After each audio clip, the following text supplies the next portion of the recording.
मुलांच्या आणि आपल्याही आवडीचे मस्त कुरकुरीत असे कोबीचे मंचुरियन. अगदी जसे सॉस घालून गाड्यावरती मिळतात ना, त्यापेक्षा कितीतरी चविष्ट असे हे मंचुरियन तयार होतात आणि याचबरोबर आपण हे घरात बनवलेले आहेत. त्यामुळे कुठलेही गिल्ट मनामध्ये न ठेवता मस्त याच्यावरती ताव मारू शकतो. भरपूर मुलांना खाऊ सुद्धा घालू शकतो. बनवायची पद्धत खूप साधी सोपी आहे. खूप जास्त भाज्या चिरत बसायचं नाही किंवा कुठलाही जास्त पसारा सुद्धा घालायचा नाही. अगदी साध्या सोप्या पद्धतीने ही रेसिपी आज मी तुमच्यासोबत शेअर केलेली आहे. सोबतच मिनिटात तयार होणारा हा सॉसची रेसिपी सुद्धा मी तुमच्यासोबत शेअर करते, की जी मंचुरियन सोबत खूप चविष्ट लागते. काही जणांना सॉसमध्ये असे पूर्ण मंचुरियन डिप केलेले आवडतात, तर काही जणांना असेच कोरडे आवडतात. तर चॉईस तुमची आहे. आज आपण दोन्ही पद्धतीने पाहतो. यासाठीच सॉसची सुद्धा रेसिपी मी तुमच्यासोबत शेअर केली आहे. यासाठी इथे मी घेतलेला आहे कोबी. हा बरोबर 300 ग्रॅमचा कोबी आहे. आता कोबी आपल्याला चिरून घ्यायचा आहे. बरेच जण कोबी खिसून घेतात, पण कोबी मंचुरियनसाठी कधीच खिसून घेऊ नये याचं एक मुख्य कारण असं आहे. कोबीमध्ये भरपूर प्रमाणामध्ये पाणी असतं, मॉइश्चर असतं आणि हे मिक्स केल्यानंतर मिठाच्या संपर्कात आल्यानंतर याचं खूप जास्त पाणी हा कोबी रिलीज करतो. मग अशा वेळेस आपल्याला कॉर्नफ्लॉवर, तांदळाचं पीठ किंवा मैदा जो आहे तो खूप प्रमाणात वापरावा लागतो आणि यामुळेच मंचुरियन आपल्याला जसे क्रिस्पी हवे आहेत तसे अजिबातच बनत नाहीत. आपल्याला मुलांना फक्त मैदा आणि कॉर्नफ्लॉवरच खायला घालायचं नाहीये, तर कोबी सुद्धा त्यांच्या पोटामध्ये जायला हवा. तर यासाठी कोबी कधीही खिसून घ्यायचा नाही. अशा पद्धतीने बारीक असा लांबसडक आपल्याला चिरून घ्यायचा आहे. तर कोबीचे 4 इथे भाग करून घेतल्यानंतर असाच कोबी असा पातळ मी चिरून घेतला. आता रफली आपल्याला हा कोबी अशा पद्धतीने अधूनमधून असा हा चिरून घ्यायचा. म्हणजे जे काही कोबीचे लांब स्लाइस कट झालेले असतील ते सुद्धा इथे चिरले जातील. चिरून घेतलेला हा कोबी एका वेगळ्या भांड्यामध्ये आपल्याला काढून घ्यायचा आहे. आता मंचुरियनसाठी लागणारं पीठ आपल्याला मळून घ्यायचं आहे, पण अजिबात पाण्याचा वापर न करता. आता काय करायचं, सगळ्यात सुरुवातीला चवीपुरतं यामध्ये मीठ घालायचं आणि हे मीठ या कोबीमध्ये चांगलं आपल्याला मिसळून घ्यायचंय. साधारण 1 मिनिटभरासाठी असं टॉस करत राहायचं, म्हणजे व्यवस्थित याला पाणी सुद्धा सुटलं जातं. हा कोबी मिठामध्ये खूप वेळ ठेवायचा नाही, खूप जास्त याला पाणी सुटू शकतं. आता लगेचच इतर साहित्य घालूयात. तर अर्धा चमचा इथे मी काळी मिरी पूड घातली. याचबरोबर 2 चमचे लाल तिखट घातलं, 1 चमचा आलं लसणाची पेस्ट घातली आणि अगदी चिमूटभर खायचा रंग घातला. खायचा रंग घालणं संपूर्णपणे ऑप्शनल आहे. आता इथे 1 वाटी भरून मी मैदा घेतलाय आणि अर्धी वाटी भरून कॉर्नफ्लॉवर घेतले. आता हे घातलेलं सगळं साहित्य थोडंसं आपण मिक्स करून घेऊयात. चमचेच्या साहाय्याने हे व्यवस्थित मिक्स होत नाही. हातानेच तुम्हाला व्यवस्थित हे मिक्स करून घ्यावं लागतं. तर हा साईडला मी चमचा ठेवून देते आणि हातानेच व्यवस्थित मिक्स करून घेते. अर्धी वाटी कॉर्नफ्लॉवर ऐवजी तुम्ही इथे तांदळाचं पीठ वापरू शकता किंवा मग अर्धी वाटी तुम्ही इथे जे आपले रेग्युलर पोहे असतात ते पोहे मिक्सरला चांगले बारीक करून घ्यायचे. ते सुद्धा तुम्ही ते वापरू शकता. त्याने सुद्धा मस्त कुरकुरीत असे हे मंचुरियन तयार होतात. तर इथे सगळ्यात आधी मी काय केलं, अर्धी वाटी संपूर्ण कॉर्नफ्लॉवर यामध्ये घातलेला आहे आणि आता लागेल तसं आपण यामध्ये मैदा वाढवणार आहोत.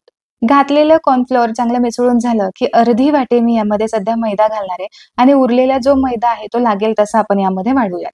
आता ज्या पद्धतीने आपण कणिक मळून घेतो अगदी त्याच पद्धतीने हे सुद्धा मळून घ्यायचं आहे. म्हणजे ज्या कोबीमधलं जे पाणी आहे ते व्यवस्थित रिलीज होतं आणि आपल्याला एक्स्ट्रा पाण्याची गरज अजिबातच लागत नाही. इथे कोबी जर तुम्ही खिसून घेतला असेल ना, तर मात्र खूप हे जे बॅटर आहे ते पातळ होतं. खूप मैदा आणि यामध्ये कॉर्नफ्लॉवरचं प्रमाण वाढवावं लागतं. मंचुरियनमध्ये फक्त पीठच खाण्यापेक्षा अशा भाज्या सुद्धा गेल्या पाहिजेत. यासाठी भाज्या चिरूनच घ्यायच्या. तुम्हाला याऐवजी इतर भाज्या जर तुम्हाला यामध्ये घालायच्या असतील तरी सुद्धा घालू शकता.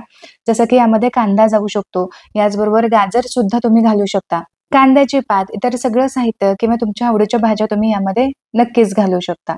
आणखीन 2 चमचे मैदा मी यामध्ये वाढवलेला आहे. आता एवढा मैदा शिल्लक आहे जवळपास पाव वाटी भरून. तर इथे हा घातलेला मैदा सुद्धा या बॅटरमध्ये चांगला मिक्स करून घेऊ. मंचुरियनसाठी पीठ मळून झालं. आता मंचुरियन जेव्हा तुम्ही तेलामध्ये सोडता त्यावेळेस खूप असा आकार द्यायचा नाही. अगदी 2 ते 3 बोटाने असं उचलून घ्यायचा आणि तेलामध्ये सोडायचा. या पद्धतीने अगदी गोल तुम्ही आकार देत राहाल तर तो भज्यासारखा होईल. आतमध्ये तो क्रिस्पी होणार नाही. आतमध्ये व्यवस्थित तळला जाणार नाही. जसं गाड्यावरती मंचुरियन मिळतात त्याला अजिबात गोल असा आकार नसतो. तर त्याच पद्धतीने हे सुद्धा तेलामध्ये सोडायचे आहेत. खूप जास्त याला आकार देत बसायचं नाही. मंचुरियन तेलामध्ये टाकल्यानंतर अजिबात याला हात लावायचा नाही. 1 मिनिटभरानंतर चांगले उलटपलट करत सगळ्या साईडने चांगले हे तळून घ्यायचे. हे मंचुरियन तळून घेत असताना गॅसची फ्लेम मीडियम टू हाय वरती ठेवायची. म्हणजे मंचुरियन आतमध्ये पर्यंत सुद्धा तळले जातात आणि मस्त क्रिस्पी सुद्धा लागतात. तर साधारण 3 ते 4 मिनिटामध्ये एक बॅच तळून सुद्धा होते. इथे मस्त क्रिस्पी असे मंचुरियन तळून झालेले आहेत. तुम्ही इथे बघू शकता मस्त रंग आलाय. आणि आता याच पद्धतीने बाकीचे मंचुरियन सुद्धा करून घेऊयात. तर इथे सगळे मंचुरियन तळून झालेले आहेत. इथे तुम्ही बघू शकता मस्त एका साइजचे आणि एका रंगावरती हे तळून झालेत. आता पटकन सॉस सुद्धा बनवून घेऊयात. तर यासाठी एका वाटीमध्ये 2 चमचे भरून आपल्याला टोमॅटो सॉस घ्यायचा आहे. आणि टोमॅटो सॉस सोबतच 1 चमचा ग्रीन चिली सॉस घेतला आणि याचबरोबर 1 चमचा भरून रेड चिली सॉस सुद्धा घेतलेला आहे. Green chili sauce, red chili सॉसचं म्हणजेच तिखटाचं प्रमाण तुम्ही तुमच्या आवडीप्रमाणे ठेवू शकता. याचबरोबर 1 चमचा भरून आपल्याला इथे डार्क सोया सॉस सुद्धा घ्यायचा आहे. यामध्येच अर्धा छोटा चमचा लाल मिरची पावडर सुद्धा घातलेली आहे आणि अगदी चिमूटभर खायचा रंग घातलाय. आता या सगळ्या सॉसमध्येच आपल्याला 1 चमचाभर व्हिनेगर सुद्धा घालायचं आहे. आता घातलेलं हे सगळं साहित्य चांगलं एकजीव असं इथे मी मिक्स करून घेतलेलं आहे. तुम्ही इथे बघू शकता मस्त ही पेस्ट तयार झालेली आहे. आता आपले इथे मंचुरियन तर तळून झालेले आहेत. आता पटकन सॉस सुद्धा तयार करून घेऊयात. हा सॉस तुम्हाला हवं असेल तर आधीच तुम्ही तयार करून ठेवू शकता. म्हणजे ऐन वेळेस फक्त हा सॉस घ्यायचा आणि यामध्ये मंचुरियन मिक्स करून घ्यायचे. तर सेम त्याच कढईमध्ये अगदी थोडंसं मी तेल ठेवलेलं आहे. बाकीचं तेल काढून घेतलं. यामध्ये 10 ते 12 लसणाच्या पाकळ्या चांगल्या परतून घेतल्या. आता या लसणाच्या फोडणीमध्येच आपल्याला तयार केलेला हा सॉस घालायचा. आता घातलेला हा सॉस खूप वेळ या फोडणीमध्ये परतत बसायचं नाही. फक्त हा सॉस या तेलामध्ये या फोडणीमध्ये चांगला मिक्स व्हायला हवा इतपतच हा परतून घ्यायचा आहे. संपूर्ण सॉस बनवत असताना गॅसची फ्लेम आपल्याला संपूर्णपणे लोच ठेवायची आहे. फक्त 1 मिनिटभराच्या आतमध्येच हा सॉस व्यवस्थित या फोडणीमध्ये मिक्स होतो. आता यामध्ये आपल्याला कॉर्नफ्लोअरची स्लरी घालायची आहे. पण यासाठी जे प्रमाण आहे ते अगदी परफेक्ट घ्या. अर्धी वाटी पाण्यामध्ये फक्त अर्धा चमचाच आपल्याला कॉर्नफ्लॉवर घालायचा आहे. इतकासा अगदी पुरेसा होतो. लगेचच हे मिक्स करून घ्यायचं आहे म्हणजे कॉर्नफ्लॉवरच्या अजिबात गुठळ्या होणार नाही आणि आपला जो हा सॉस आहे तो सुद्धा अगदी परफेक्ट असा शिजला जाईल. कॉर्नफ्लॉवर सुद्धा अजिबात कच्चं राहणार नाही. तर हे बघा साधारण 1-2 मिनिटांमध्येच या सॉसला मस्त अशी उकळी यायला सुरुवात होते आणि छान असा दाटसरपणा रंग सुद्धा तुम्ही इथे बघू शकता. परफेक्ट आपला सॉस इथे तयार झालेला आहे. यापेक्षा ना जास्त पातळ ठेवायचा ना जास्त घट्ट ठेवायचा. जर तुम्हाला हे वाटत असेल की थोडंसं दाटसर वाटतंय यावेळेस तुम्ही यामध्ये पाणी वाढवू शकता. गाड्यावरती मिळतो असा परफेक्ट असा सॉस इथे आपला तयार झालेला आहे. यापैकी फक्त चमचाभर सॉस मी यामध्ये ठेवलेला आहे. बाकीचा मी काढून घेतला. यामध्येच मंचुरियन घालूयात. गॅसची फ्लेम हाय ठेवायची आणि हाय फ्लेमवरती चांगल्या सॉसमध्ये हे मंचुरियन आपल्याला कोट करून घ्यायचं आहे. जसं गाड्यावरती मिळतात अगदी त्याच पद्धतीने. मंचुरियन या सॉसमध्ये चांगले कोट झाले की हे मंचुरियन खाण्यासाठी तयार आहेत. एक लक्षात घ्या सॉसमध्ये हे मंचुरियन खूप वेळ परतत बसायचं नाही. यामुळे मंचुरियन सॉफ्ट पडू शकतात. तर इथे 1 प्लेट मंचुरियन तयार झालेले आहेत. बाकीचे जे मंचुरियन आहे ते मी ताटामध्ये असेच वाढले. मुलांना हे असे टूथपिकने खायला खूप आवडतात. म्हणजे थोडेसे सॉसमध्ये हे डिप करून खायचे.